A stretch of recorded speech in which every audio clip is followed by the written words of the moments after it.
All right, is this the one? Yeah. Good evening, everyone. I'm James Denman, the VP of Technology for Level. It's a consultancy based out of North America with offices in New York, San Francisco, Dallas, Charlotte, Buenos Aires, and now Melbourne and Sydney. We're opening up in London later on this year. I'm a DevOps hacker by trade. Someone else said they were a DevOps engineer. I quite like that term as well.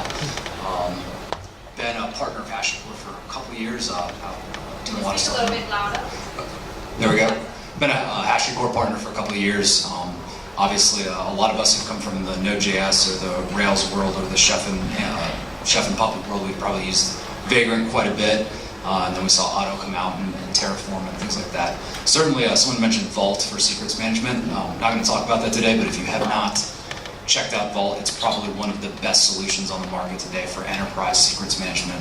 The logging is amazing. It's quite easy to implement, very price sensitive, depending on your organization. So one thing I wanted to do today, we've kind of talked at a bit of a high level, and I wanted to tempt fate by just running through a quick display of Terraform and Ansible, deploying to AWS. Never shy away from a chance to embarrass myself in public.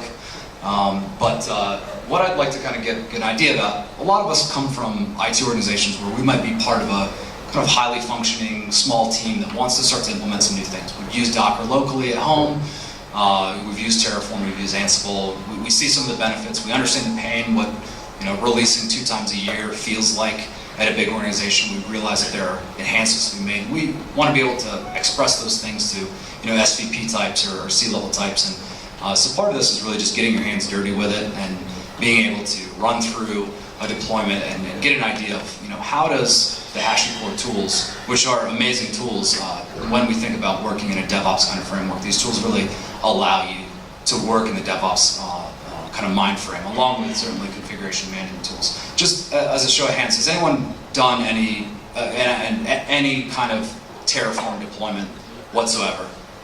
Awesome. So that's actually quite inspiring that there are a lot of people that haven't, that they're interested in doing it, so hopefully this will be of value. I have a GitHub repo where you can pull this code down and just sub in your AWS credentials. It's free to sign up if you don't have an AWS account. On top of that, who has done any significant work with configuration management suites? So SaltStack, Ansible, Puppet, or Chef? A little bit more. So we get some of the idea of what it means to kind of have code that is represented in a DSL or in an infrastructure type format, right? As app developers, we've always had code that was version controlled, right? That was distributed and we worked on together. We were able to roll it back and things like that. We want to start thinking about our infrastructure in the same way, the way that we describe our infrastructure. If you haven't read the book Continuous Delivery by Jez Humble and I think Martin Fowler, it really describes about how to take your entire infrastructure and bring it to your organization in a DevOps mind frame. So first thing I just kind of want to look at is we've got, I've just pulled up a raw EC2 instant, EC2 console, and right now we really have no resources whatsoever. The DSL for Terraform is incredibly easy to grok, and we'll look at it right now. Can everyone see this all right? I think I can blow this up a little bit.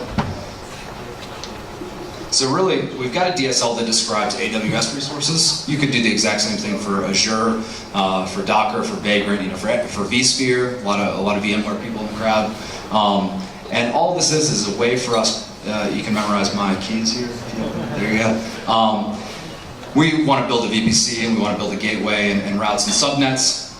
The great thing about this is if you've ever clicked through AWS and created all these things, it's a bit time consuming. You wait a few minutes and it's subject to user error when you're doing this sorts of thing. So the great thing about this here is we can commit this to source control and then push it out. All we're doing is we're just pushing out a couple instances, the T2 micros, and we're tagging them as different things that they're eventually going to become an app server, an LB, and a database. So the first thing that we can really do from the command line is we can just start to use some of the Terraform commands.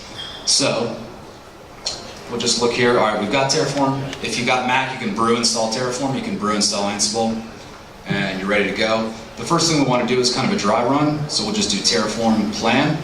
What this does is this goes through our files, does a bit of lint checking and make sure that everything is copacetic and that we're ready to go. and it will kind of tell us, hey, we're gonna output, we're gonna build a VPC, we're gonna build a subnet. Here are the default security group that we're gonna use. Very standard stuff that you would expect to see, but it's a very good way of making sure that the way that you've constructed that file makes sense. And then we will simply go to Terraform, apply. I will cross my fingers and see if Murphy's Law holds true. What this is doing is this is reaching out, using my credentials, connecting to AWS, and really just working with AWS with the API. It has the advantage of being able to do a lot of these things in parallel faster than you can click through the windows and create the subnets and create the security groups and create the specific instances. So I'll tab over back to my EC2 dashboard, and we'll just sort of watch to see that we've got some volumes and security groups that are created, and a key pair. Those are all elucidated in the document that we created, that single .tf file that we created. And this process is continuing. We can look back and kind of see. Here was the key pair that we created locally. We've got that. Now, the one thing is that we'll use Terraform and we'll spin up this infrastructure, but we still, we are able to do a bit of the calling sudo commands inline, kind of the basic one when you start something up in AWS. Is just a quick apt update if it's Ubuntu, the equivalent in yum for Red Hat, Fedora, CentOS kind of things. But we have the thing of configuration management, which is still an important part. So what we want to do is to be able to then, once that infrastructure is spun up and that's created, we want to reach out and touch those different instances and say, hey, you've been tagged as an app, you've been tagged as a load balancer, and I want to configure as such, and there's great ways to do that. I personally prefer Ansible. I've been a Chef developer for years and years. Ruby's a great language. Python is even better in my opinion, and the fact that you only have to know YAML, in honesty, unless you're developing modules in Ansible, it's the lightest weight.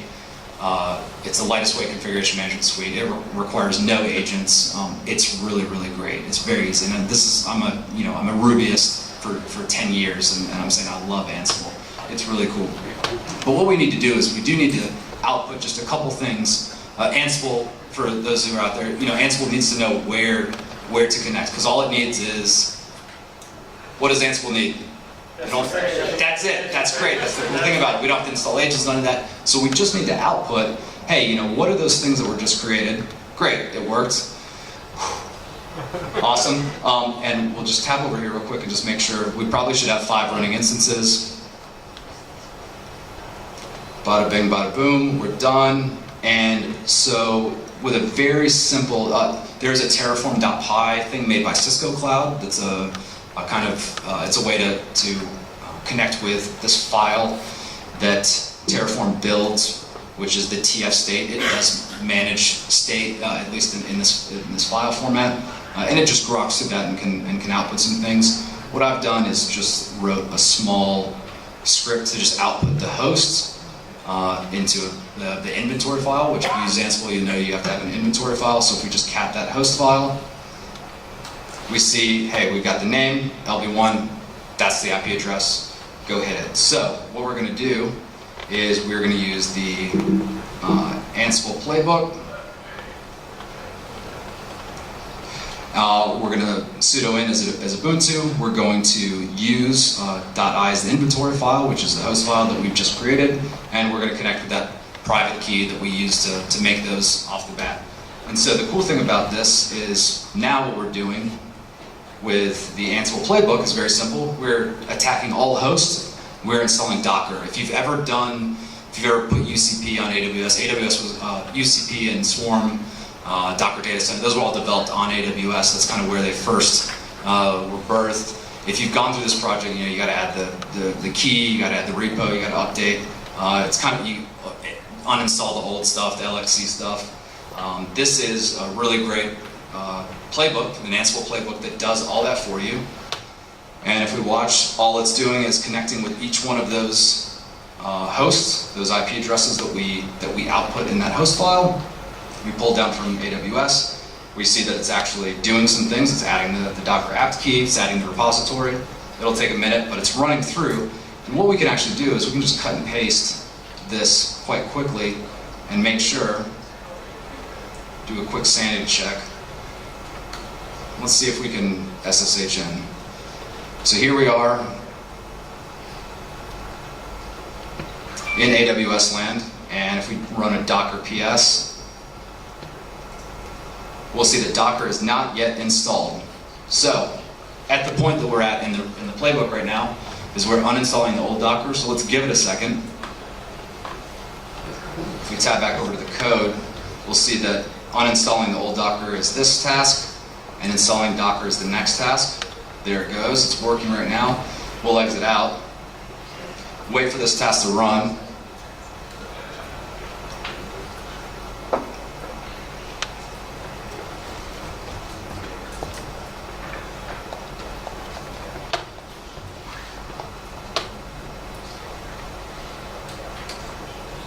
Let's give it another swing. Still installing.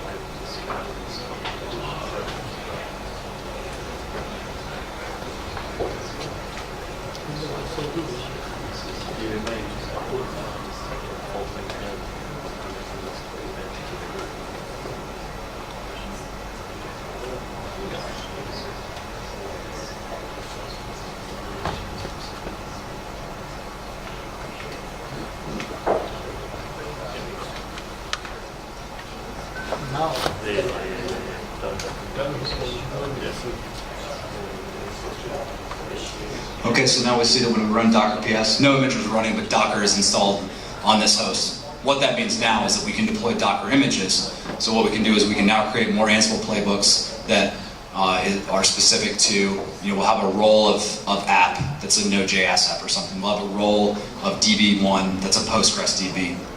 And we'll be able to pull down those images and run those things. The same for load balancer, put up HA proxy or Nginx or anything like that. It makes it really simple to leverage the open source containers that are already out there. There's been quite a bit of development. And so what we've kind of done quite quickly, in under 15 minutes, is we've been able to spin up the shell of a somewhat significant application, a distributed, load balanced, multi-app application with a backing database. We could do the same. We could add in a RabbitMQ cluster or Redis cluster if we needed to. But the cool thing about this is it's located in one single place, and we can version it, and we can control it, and we can track it, especially if we work in banks or financial services organizations where we need this kind of compliance and reporting, and we could roll back if we need to. Now, a lot of things, costing is a big thing in enterprise organizations. There's always like floating VMs that are out there, and they're wasting money because it's a Red Hat, subscription or something like that. So a cool thing that we really like to be able to do with Terraform is destroy things, right? That's always the birth of new things, is going down the forest. So we simply want to run the Terraform destroy command. You can -force it if you're feeling froggy.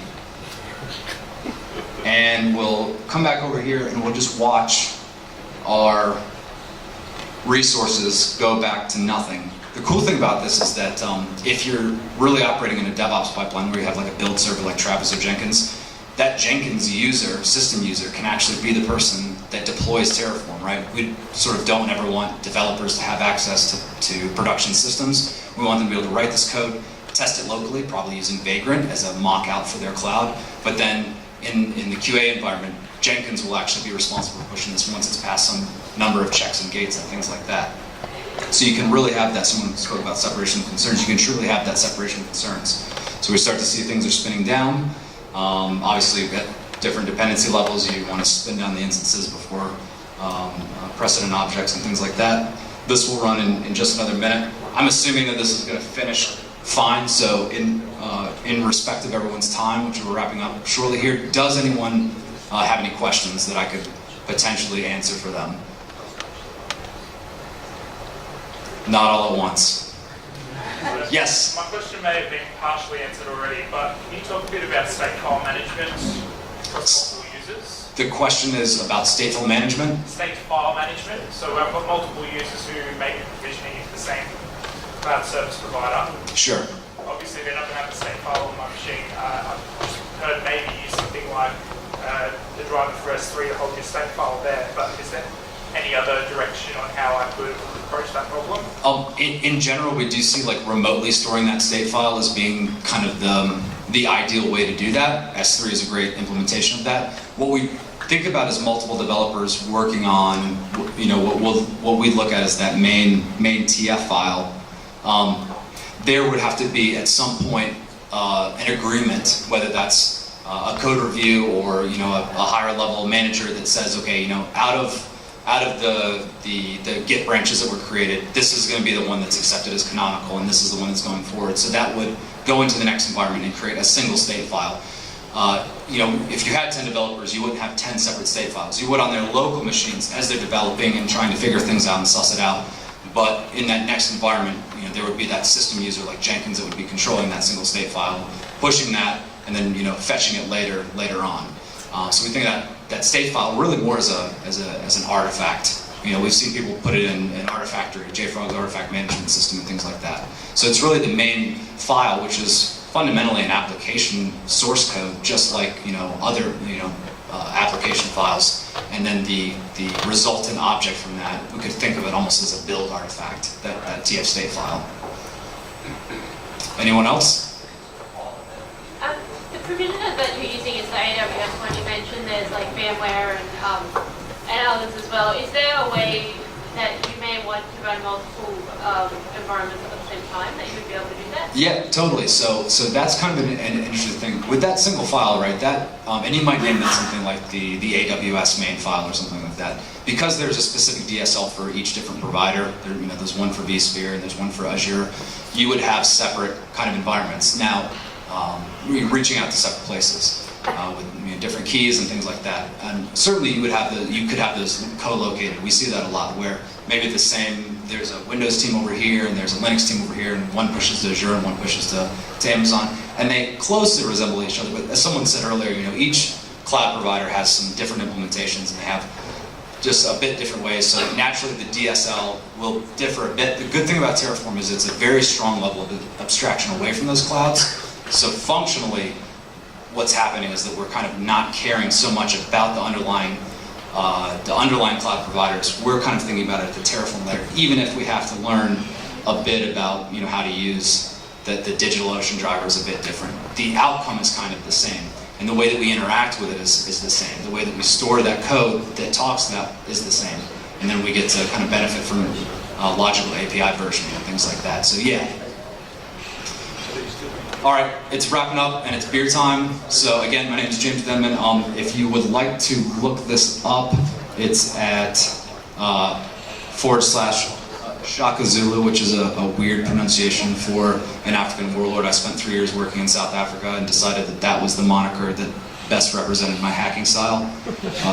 He was killed by the British later, so I'm still trying to figure how that works out in my career. But I pushed this. You can pull it down and just sub your keys out. Make sure you brew install Ansible and Terraform. If you're using Mac, I can't help you if you're using something else, but it's out there. Thanks everyone for coming out. Obviously, thanks for Ashdown coming out and Optiver for providing the space. It's been really cool. I'll be hanging out a bit afterwards to chat if you'd like to. But have a good night. Cheers. Thanks everyone.